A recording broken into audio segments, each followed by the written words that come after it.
थोडासा बोलवरती तो पूर्ण उभा राहिलेला आहे.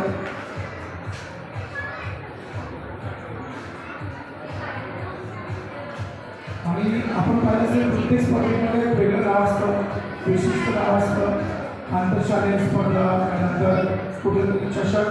पण या स्पर्धेमध्ये आपण नाव असेल नवरी, म्हणजे ज्या खेळाडूंना आत्तापर्यंत कुठेही स्पर्धेमध्ये काहीच नाही मिळाल्या अशा खेळाडूची स्पर्धा आहे.